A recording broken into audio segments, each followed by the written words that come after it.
Le bruissement du silence, exposition de Michel Steiner au Cloître Saint-Louis, 2019.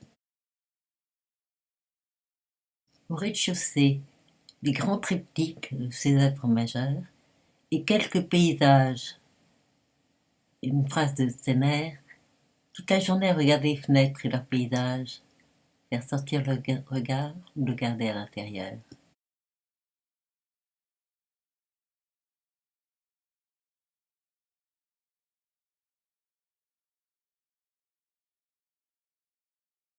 Et puis, un dessin fait ce matin avec Geneviève a quitté le face-à-face.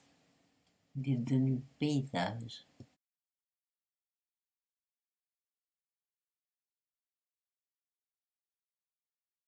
Prendre son élan en regardant ce visage, puis grimper l'escalier, premier étage, une grande salle avec des œuvres presque autour.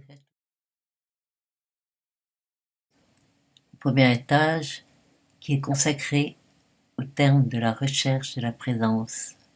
Présence immobile et silencieuse, dans une répétition, une multiplicité, peinture, dessin, une confrontation qui lui donne toute sa voix. Ses nerfs, répéter, recommencer, essayer de mieux comprendre, mieux mettre à nu. Volonté de me rapprocher de cette présence humaine qui me hante, de cette conversation muette pour laquelle on pourrait donner toute son œuvre.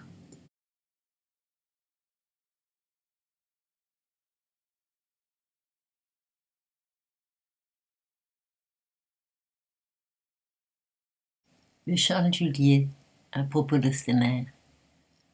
Ainsi, en quasi-secret, une œuvre d'une haute tenue s'est-elle lentement édifiée. Une œuvre silencieuse, grave, empreinte d'un certain hiératisme. Nous devons de l'approcher en silence, avec gravité, conscients qu'en nous parlant de la beauté de la femme, du désir, de la solitude, de ce besoin que nous éprouvons de soustraire ce qui nous est le plus cher à la fatalité du temps, elle nous parle inlassablement de nous-mêmes. Et de Claude Viala, des espaces se renouvellent constamment par l'apport d'autres toiles. Grand format, petit format, techniques diversifiées, tout égale tout. Tu es le militant d'un espace pictural renouvelé. Au deuxième étage, un cloisonnement au mur et sur les tables. Le catalogue dit, dans ce deuxième étage du Cloître Saint-Louis, c'est le silence de l'atelier qui se donne à voir. Le peintre se met à nu, atelier vide, palettes, études, fenêtres et miroirs nous entraînent au cœur de ces questionnements. Là, on a de tout, il y a des études plus ou moins poussées, pour le truc qu'on retrouve sur ce tableau, des esquisses de portraits, des portraits de ses proches, des tout petits vases devant des fenêtres, des rideaux qui volent, des représentations de l'atelier, un peu de tout. C'est assez fascinant, c'est foisonnant.